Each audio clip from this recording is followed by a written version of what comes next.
Welcome dot TV. నేను శివరామకృష్ణ. మనతో పాటు ఈవేళ మెడికవర్ హాస్పిటల్ సంబంధించి జనరల్ ఫిజిషియన్ డాక్టర్ మేఘనాథ్ ఎన్ని గారు ఉన్నారు. అయితే ప్రధానంగా ఈ గులియన్ బెర్రీ సిండ్రోమ్ డిసీజ్ ఇది ఈ మధ్యన ఎక్కువగా వినిపిస్తుంది, ఎక్కువగా ఎఫెక్ట్ అవుతున్నారు ప్రజలు. అయితే దీని లక్షణాలు ఏంటి, ఎలాంటి జాగ్రత్తలు తీసుకోవాలి అని చెప్పి డాక్టర్ గారిని అడిగి తెలుసుకునే ప్రయత్నం అయితే చేద్దాం. డాక్టర్ గారు నమస్తే సార్. నమస్తే అండి. Good morning viewers. నేను doctor Meghanath, physician and ID specialist, Medicover hospital MVP కాలనీలో చేస్తున్నాను. సో ఈరోజు మనకి శివరామకృష్ణ గారు అడిగినట్టు గులియన్ బెర్రీ సిండ్రోమ్ అంటామండి దీనికి. సో గులియన్ బెర్రీ సిండ్రోమ్ అనేది చాలా రోజుల నుంచి ఉందండి, బట్ కొంచెం అరుదైన వ్యాధి. ఓకే, ఎక్కువ న్యూరోఫిజిషియన్స్, న్యూరాలజిస్ట్స్ వాళ్ళు చూస్తూ ఉంటారు. దీని యొక్క ముఖ్య లక్షణం ఏంటంటే మామూలుగా మనం చూసి ఇన్ఫెక్షన్ లాంటిదే. ఓకే, సో ఇది కూడా ఒక ఇన్ఫెక్షన్ కాజ్ చేసే ఆర్గానిజమ్స్ వచ్చే డిసీజ్, కానీ దీని యొక్క వ్యాధి లక్షణాలు కొంచెం డిఫరెంట్గా ఉంటాయి.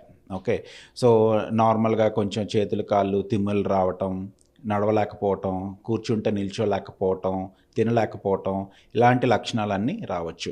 సో ఇది వైరస్ వలన రావచ్చు, బ్యాక్టీరియా వలన రావచ్చు, లేదంటే మిగతా ఆర్గానిజమ్స్ వలన కూడా రావచ్చు. సో ఇది మనం చూసే ఉంటాం కదా, ఆటో ఇమ్యూన్ డిసీజెస్ అంటాం. సో ఇది కూడా ఒక రకమైన రుమటలాజికల్ ఆటో ఇమ్యూన్ మెకానిజం వలన కాజ్ అయ్యే డిసీజ్. ఈ వ్యాధి లక్షణాలు ఏంటి, అసలు ఎలా ఉంటాయి, దాన్ని మనం ఎలా గుర్తించవచ్చు? ఈ వ్యాధి లక్షణం ముఖ్య కారణం అండి నేను చెప్పినట్టు బ్యాక్టీరియా, వైరస్. సో ఈ మధ్యకాలంలో మీరు చూసే ఉంటే, ఈ మధ్యకాలంలో మీరు పూణేలో చూసి ఉంటారండి, చాలా కేసెస్ చూసాం. ఆల్మోస్ట్ 2000 సస్పెక్టెడ్ కేసెస్, అందులో 90 to 100 పేషెంట్స్ హాస్పిటల్స్లో అడ్మిట్ అయ్యారు. అందులో ఒక 40 to 50 are critical and still undergoing treatment Pune హాస్పిటల్స్లో. సో ఇదంతా ఎలా స్టార్ట్ అయిందని మీరు చూస్తే, ఒక పర్టికులర్ లొకాలిటీలో ఒక common non veg source, so chicken ఒక షాప్లో కొనుక్కొని వీళ్ళందరూ తిన్నారు ఇనీషియల్గా. సో అక్కడ నుంచి వీళ్ళందరికీ, తిన్న వాళ్ళందరికీ ఇన్ఫెక్ట్ అయ్యింది. సో నార్మల్గా మనం సింపుల్ డయేరియా, విరోచనాలు ఇవన్నీ చూస్తూ ఉంటాం కదా ఫుడ్ పాయిజనింగ్ వల్ల. అలాగే ఇది కూడా ఫుడ్ పాయిజనింగ్ వల్ల వస్తుంది, బట్ కొంచెం ఎక్కువ మోతాదు సివియర్గా ఉంటుంది. నేను చెప్పినట్టు ఇది యూజువల్గా చిన్నగా తిమ్మిర్లు, మంటలు కాళ్ళల్లో స్టార్ట్ అవ్వచ్చు. యూజువల్గా కింద నుంచి పైకి స్టార్ట్ అవుతుంది. సో కాళ్ళల్లో తిమ్మురులతో స్టార్ట్ అయ్యి మెల్లమెల్లగా పైకి బాడీ అంతా స్ప్రెడ్ అయ్యే అవకాశం ఉంటుంది. అండ్ అదర్ లక్షణాలు కామన్గా అండ్ మోస్ట్ డేంజరస్ లక్షణం ఇందులో ఏంటంటే వీక్నెస్ ఉంటుంది. సో కూర్చుంటే నిల్చోలేకపోవటం, కదలలేకపోవటం, తినలేకపోవటం, ఇలాంటివన్నీ ఉంటాయి. So patient నడవలేరు. అండ్ అలా మనం సరిగ్గా ట్రీట్మెంట్ చేయకపోయినా, ఎర్లీగా ఐడెంటిఫై చేయకుండా వదిలేసిన అదర్ కాంప్లికేషన్స్ అంటే బ్రీతింగ్ డిఫికల్టీస్ రావటం, ఆక్సిజన్ లెవెల్స్ సరిగ్గా అందకపోవటం, పేషెంట్ వెంటిలేటర్ వరకు వెళ్ళే అవకాశం కూడా ఉంది. సో ఇది ఎంత సింపుల్లో ఎర్లీగా ఐడెంటిఫై చేస్తే, ఎర్లీగా ఐడెంటిఫై చేయకుండా ట్రీట్మెంట్ మనం డిలే చేస్తే అంత కాంప్లికేట్ అయ్యే అవకాశం కూడా ఉంది. సో ఈ వ్యాధికి నేను చెప్పినట్టు అండి, most common is infected sources. So infected sources food రూపాన అవ్వచ్చు, వాటర్ రూపాన అవ్వచ్చు. So whatever it is, ఎక్కడైనా ఒక దగ్గర ఎస్పెషల్లీ కొన్ని బ్యాక్టీరియా, వైరసెస్ వలన వస్తుంది. అండ్ ఈ వ్యాధి లక్షణాలు రావటానికి ముందండి 6 weeks ముందు వరకు కూడా, అంటే నాట్ జస్ట్ 2-3 days ముందు, 6 weeks ముందు కూడా మీరు ఎప్పుడైనా ఎక్కడైనా ఏమైనా స్పెసిఫిక్గా ఫుడ్ తినున్నా, నాన్ వెజ్ అలాంటి ఐటమ్స్ తినున్నా 6 weeks తర్వాత కూడా ఈ లక్షణాలు స్టార్ట్ అవ్వచ్చు. సో ఇలాంటి లక్షణాలు వచ్చే వాళ్ళకి మేము యూజువల్గా కామన్గా ఫస్ట్ అడుగుతాం, మోషన్స్ కానీ, వామిటింగ్స్ కానీ, కడుపులో నొప్పి, ఫీవర్ ఇలాంటిది ఏమైనా వచ్చిందా ఈ 4 to 6 weeks ముందు. సో వాళ్ళందరికీ డెఫినెట్గా ఏదో ఒక సోర్స్ ఎక్కడో ఒక దగ్గర వాళ్ళు తినే అవకాశం ఉంటుంది. అండ్ మోస్ట్ ఇంపార్టెంట్ అండి, ఇది పబ్లిక్ హెల్త్ డిసీజ్. అంటే పబ్లిక్ హెల్త్ డిసీజ్ అంటే ఇలాంటి వస్తే it is a notifiable disease. మనం కంపల్సరీగా మన డిఎంఎండ్హెచ్ఓ ఆఫీస్లో కానీ, మన శానిటరీ ఇన్స్పెక్టర్ కానీ, లోకల్ జీవీఎంసీ వాళ్ళకి కానీ కంపల్సరీ ఇలాంటి కేసెస్ మనం ఐడెంటిఫై చేస్తే every doctor or every institute కంపల్సరీగా నోటిఫై చేయాలి గవర్నమెంట్ అథారిటీస్కి. ఎందుకంటే ఇది స్ప్రెడ్ అవుద్ది కాబట్టి మిగతా వాళ్ళకి. స్ప్రెడ్ అవ్వటం అంటే పర్సన్ టు పర్సన్ స్ప్రెడ్ చాలా తక్కువ ఉంటుంది, బట్ ఆ సోర్స్ తినే వాళ్ళందరికీ ఎలా ఈ లక్షణం వచ్చే అవకాశం ఉంది కాబట్టి మనం ఎర్లీగా వాళ్ళని ఐడెంటిఫై చేసి ట్రీట్ చేయొచ్చు. ప్రధానంగా ఈ డిసీజ్ ఎందుకు వస్తుంది అసలు? సో నేను చెప్పినట్టండి, ఒకటి బ్యాక్టీరియా ఇస్ ద కాజ్, కానీ బ్యాక్టీరియా వలన ఈ ప్రాబ్లమ్స్ రావు. సో బ్యాక్టీరియా ఆర్ వైరసెస్ ఆ ఇన్ఫెక్షన్ వలన బాడీలో ఒక రకమైన ఆటో ఇమ్యూన్ మెకానిజం వస్తుంది. సో మనం కోవిడ్లో చూసే ఉంటాం. సో కోవిడ్లో 3rd week 4th week చాలామందికి చాలా సివియర్గా డిసీజ్ వచ్చేది. సిటీ స్కాన్లో సివియర్గా ఆక్సిజన్ లెవెల్స్ తగ్గటం, ఐసీలో ఉండటం. సో అదంతా ఆటోఇమ్యూన్ మెకానిజం. సో ఇది ఏమవుద్దంటే మన బాడీ మీదే మన body will fight with our own body. So మన బాడీ యొక్క నర్వస్ సిస్టమ్ మీద ఫైట్ చేస్తుంది ఇది. సో దానివలన ఎక్కువగా నర్వ్స్ ఎఫెక్ట్ అవుతాయి, పెరిఫరల్ నర్వ్స్ ఆర్ కాళ్ళల్లో, చేతుల్లో. ఇది మెయిన్ కారణం. సో దీనికి తగ్గ ట్రీట్మెంట్ ఆప్షన్స్ కొన్ని ఉంటాయి. ఈ ఇమ్యూనిటీ లెవెల్స్ తగ్గించడానికి, ఈ ఆటోఇమ్యూన్ మెకానిజమ్స్ తగ్గించడానికి మనం టార్గెట్ చేసే కొన్ని ట్రీట్మెంట్ ఆప్షన్స్ ఉన్నాయి. ఇవి రాకుండా ఉండడానికి ఏమైనా ప్రికాషనరీ మెథడ్స్ ఉన్నాయి? సో ప్రికాషన్ ఇస్ సింపుల్ అండి.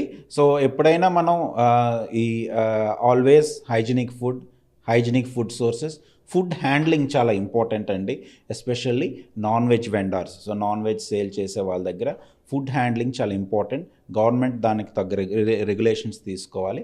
అండ్ బయర్స్గా మనం కూడా కస్టమర్స్గా ప్రాపర్ ఫుడ్ హ్యాండ్లింగ్ ఉండే ప్లేసెస్ దగ్గర నుంచే ఫుడ్ కొనుక్కొని దాన్ని కూడా చక్కగా బాయిల్ చేసి, వాష్ చేసి, అండ్ మోస్ట్ కామన్గా ఇంకోటి మనం చూసే ఉంటాం, ఎప్పుడైనా మనం మార్కెట్కి వెళ్ళాం అనుకోండి, vegetarian sources, non vegetarian sources ఎప్పుడు 2 సపరేట్గా ప్యాక్ చేసుకోవాలి.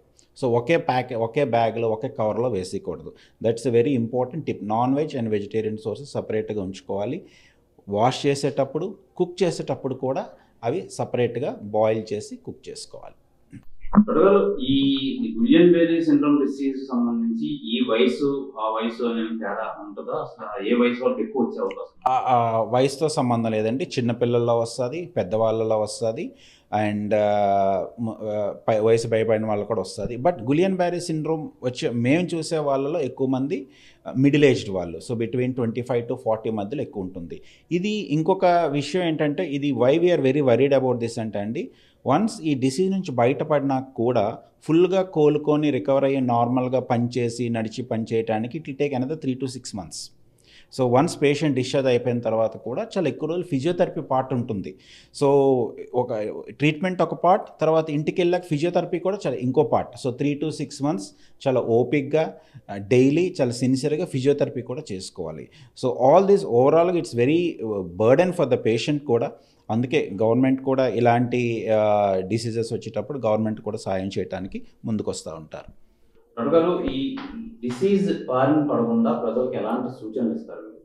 సో నేను చెప్పినట్టు అండి, హైజీనిక్ ఫుడ్ ఉండే దగ్గరే కొనుక్కొని, అండ్ దాన్ని తయారు చేసే విధానంలో కూడా చక్కగా తరోగా వాష్ చేసుకొని, అండ్ ప్రాపర్గా హ్యాండ్లింగ్ చేసుకొని, అండ్ ఇటువంటి లక్షణాలు ఏమైనా ఉంటే, సో ఇప్పుడు ఈ సిమ్టమ్స్ ఎక్కువ ఉంటున్నాయి కాబట్టి ఇటువంటి లక్షణాలు ఏమైనా అనిపిస్తే మీకు చేతుల్లో, కాళ్ళల్లో తిమ్ముర్లు వచ్చినట్టు కానీ, లేదా బాగా వీక్నెస్ అనిపించినా కానీ, క్రాంప్స్ అలాంటివి ఏమైనా వచ్చినా కానీ తక్షణమే మీ దగ్గరలో ఉండే డాక్టర్ని సంప్రదించండి. దీనికి అసలు మెడికేషన్ కానీ ఏమైనా ఉన్నాయి సార్? సో డెఫినెట్గా ట్రీట్మెంట్ ఆప్షన్స్ ఉన్నాయండి, but more or less it is a supportive treatment. అంటే ఒకవేళ బ్రీతింగ్ డిఫికల్టీస్ ఉంటే ఆక్సిజన్ వెంటిలేటర్ పెట్టాల్సిన అవసరం రావచ్చు. అండ్ నేను చెప్పినట్టు డిశ్చార్జ్ అయిన తర్వాత ఫిజియోథెరపీ రోల్ చాలా ఎక్కువ ఉంటుందండి. యాంటీబయాటిక్స్ అవన్నీ యూజువల్గా ఎక్కువ రోల్ ఉండవు, బట్ కొన్ని ఇమ్యూనిటీకి సంబంధించిన కొన్ని ట్రీట్మెంట్ ఆప్షన్స్ ఉంటాయి. స్టెరాయిడ్స్ లాంటివి అవ్వచ్చు, లేదా ఐవీఐజీ లాంటివి అవ్వచ్చు. ఇవన్నీ చాలా ఎక్స్పెన్సివ్ థెరపీస్ అండి. Case to case basis, if at all it is required, మేము చూసి వీల్ టేక్ ఏ కాల్. ప్రధానంగా ఇప్పుడు ప్రజెంట్ ఈ గులియన్ బెర్రీ సిండ్రోమ్ డిసీజ్ దీని బారిన పడకుండా ఎలాంటి జాగ్రత్తలు తీసుకోవాలని చెప్పి డాక్టర్ మేఘనాథ్ ఎన్ని, general physician medical hospital doctor గారు చాలా మంచి సలహాలు ఇచ్చారు. ప్రపంచంలో ఏ మూల ఏ క్షణం ఏం జరుగుతుందో వేగంగా తెలుసుకోవడానికి తొలి వెలుగు వాట్సాప్ ఛానల్ని ఫాలో చేయండి.